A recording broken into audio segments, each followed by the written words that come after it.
How can a fractional CMO help me grow my business? That's a question I get in my DMs almost on a weekly basis at this point. And in this video today, I want to break down four main ways that a CMO can help businesses to improve their top line revenue, become more profitable, systematize everything, and just run a better business as a whole, especially by having a much better marketing team. So I'm gonna go ahead, share my screen, and walk you through these. I like to think about a lot of scaling, anything related to scaling in business from a standpoint of constraints. So I got this from a guy named Cole Gordon. He is the owner over at Closes.io. I used to be the copywriter on their team, and he helped me to start thinking about things in this way.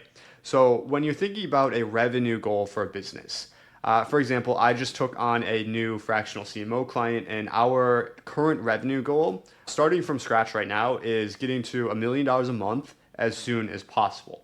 So you want to think about it in terms of what are going to be the constraints that stop you from getting there. Like, how can I, as a CMO for this business, make it so it's essentially just impossible for us to not hit $1 million a month? So, what are the main constraints that are going to stop us from getting there, specifically on the marketing team? Now, I will say, as a CMO, I think that I'm a big believer in looking at client acquisition holistically. A lot of companies like to separate sales and marketing, view them as two separate entities. You want to look at it as one main vehicle, being client acquisition. So a CMO kind of responsible for a lot of different parts of the business. If you aren't performing at a top line standpoint, they're not really doing their job. So I like to have some overlap between sales and marketing there. Not that you're like a sales manager or something, although I do manage a lot of setters, but that overlap is important. So these are the four main ones that I think are really important to address. So number one, right off the bat, let's say you're a brand new company, you're starting from zero in this case. What is the number one biggest problem for a lot of small companies? Let's say you're just complete beginner, you don't really know what you're doing.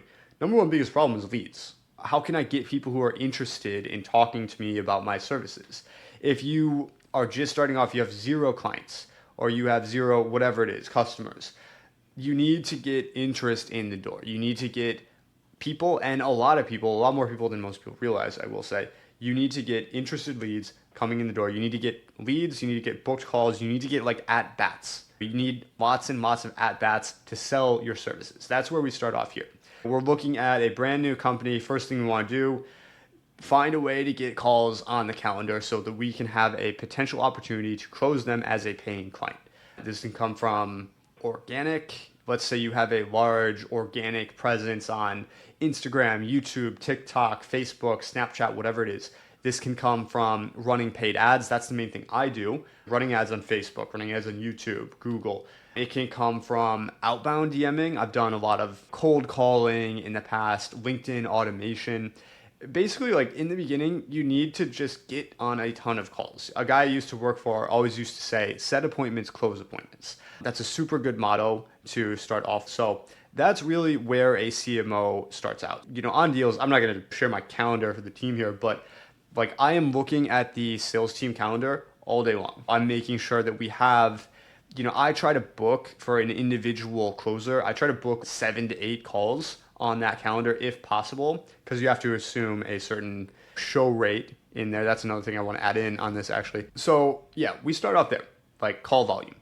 The second thing is call availability.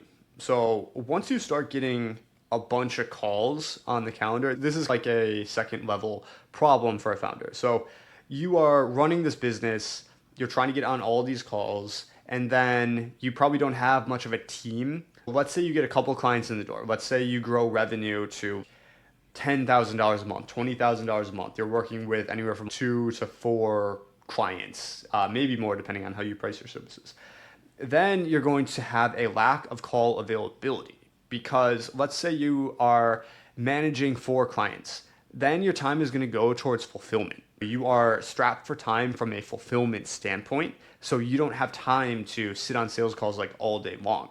So we need to open up availability to take more calls. That means hiring salespeople realistically, or hiring DM setters, whatever it is. Like, we just need to find ways to open up the calendar. Your calendar needs to, it doesn't have to be your calendar as a founder. Ideally in the beginning, yes, but eventually you do need to hire salespeople, offload sales in order to have those at bats, because ideally, and this was a big mistake, by the way, just to give you some context on my own end, this was a huge mistake I have made over the past couple of years, is getting trapped in the fulfillment cycle. You're spending all your time maintaining the existing clientele, and then you don't have opportunities to grow revenue.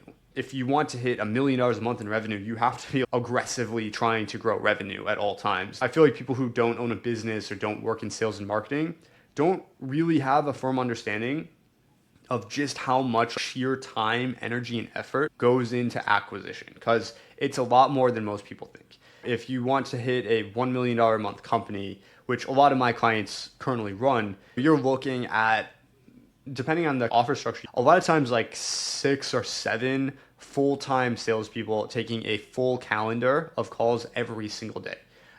Plus full-time marketing team spending $150,000 a month on Facebook ads to keep those calendars full, plus 15% of revenue out the door.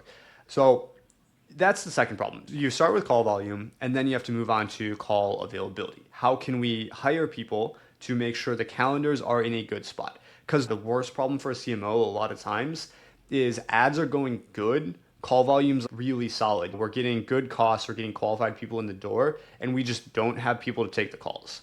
If you know anything about media buying and stuff, you don't want to be shutting campaigns on and off. If a campaign's like killing it, you don't want to be killing a really solid campaign. So you need to have that availability at all times. So that would be the next problem. Next would be, so these next two are slightly interchangeable, I'd say, but show rate. How many of these people are actually showing up to these calls? So let's say call volume standpoint. You're getting 8 calls a day, 40 calls per week. Was that 160 calls a month? Let's say in the beginning, we're getting 160 calls per month. We've got 160 spots available on the calendar. Now, what is our show rate on those? So I would say right now, I don't want to give hard metrics, but depending on the industry you're in, like a lot of my clients, unfortunately, are seeing a show rate of 50%, in that range, which kind of sucks, to be honest. Because when you're looking at the metrics behind that, let's say you're paying $300 per booked call in that range. That number also varies by industry. If your show rate's 50%, not only are you spending all of that money to get those 80 calls on the calendar, 80 times 300, was that like $24,000 or something like that? Not only are you paying that amount to book the call, but for those 50 who are not showing up, you're missing out on the opportunity cost of that money coming in. So a lot of my time as a CMO is spent saying, in addition to hustling to get the calls on the calendar, in addition to hustling to hire the salespeople so that we can take these calls, next, a lot of times my time is spent on show rate. How can we get prospects who are bought in? How can we get people who are excited, curious, who actually want to work with us?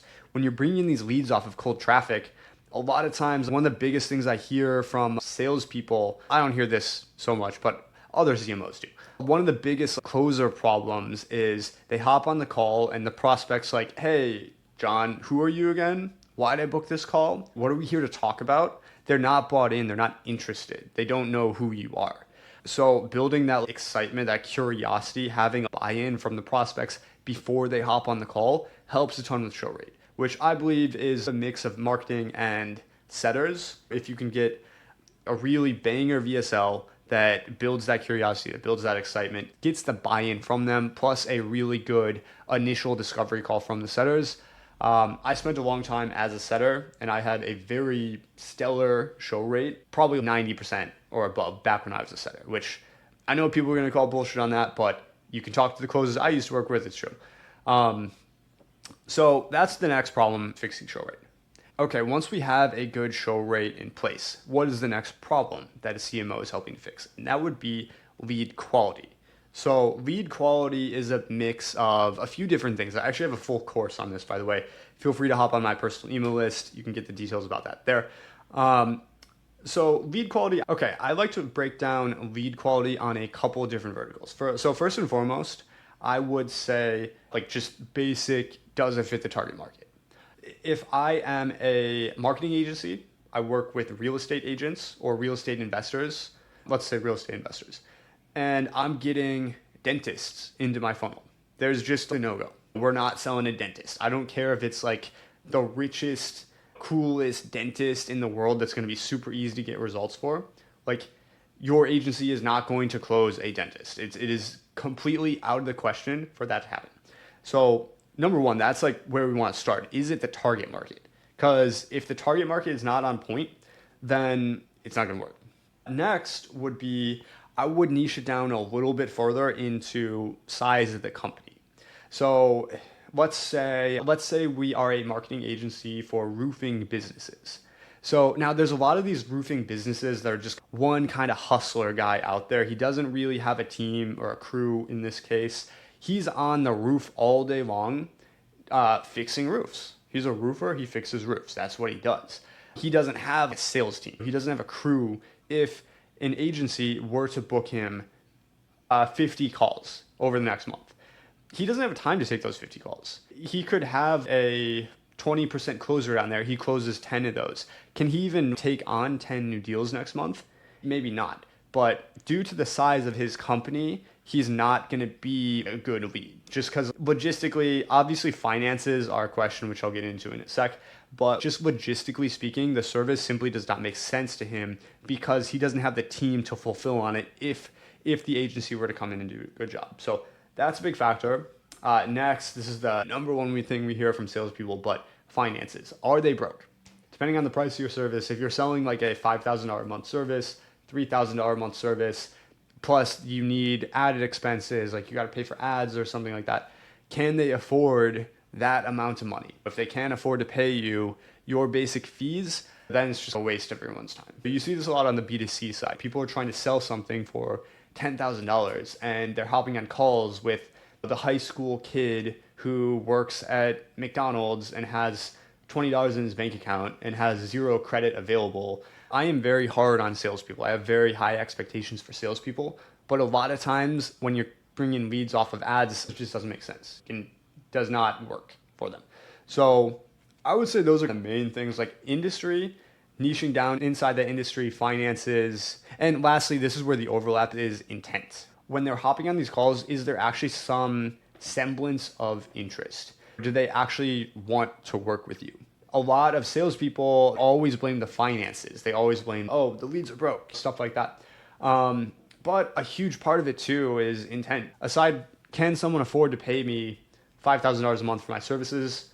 Depending on who you're targeting, a lot of times, yes. For a lot of businesses, that's just another employee on their payroll.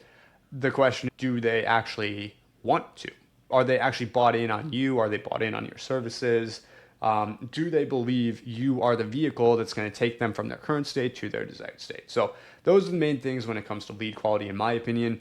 And a lot of times as a CMO, I am working to fix the messaging. The messaging is really what is the biggest needle mover when it comes to lead quality. So I spend a lot of time there. And lastly, profitability. This is huge. If your company's not profitable, like this comes into play big time, in my opinion, right around like the $300,000 a month. So slightly over, was that like 3.5 mil a year, 4 mil a year, that type of range. A lot of times, like I see this with my clients all the time.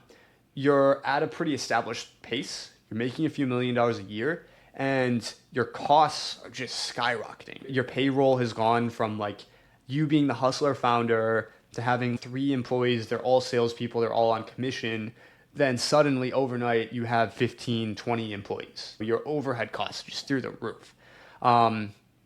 Plus you're spending all of this money on ads, and ad costs tend to go up as you scale. You know, you're paying more per lead as you get bigger. So you have to be always looking for ways to improve upon your profitability. How can you, when you're a company making say $3 million a year, how can you find ways to insert profit into the business? So I'll be looking at things like email inserts profit directly into the business. You've already paid to acquire those leads, so we're hitting them again. You aren't incurring an additional cost for email outside of paying me as the email marketer, outside of your ESP fees, which are a few $100s a month, nothing crazy. So email is a big one. Or things like, all right, how can we improve the marketing to be more efficient with our spend? If we're paying $300 per call, how can we get that down to $200 per call?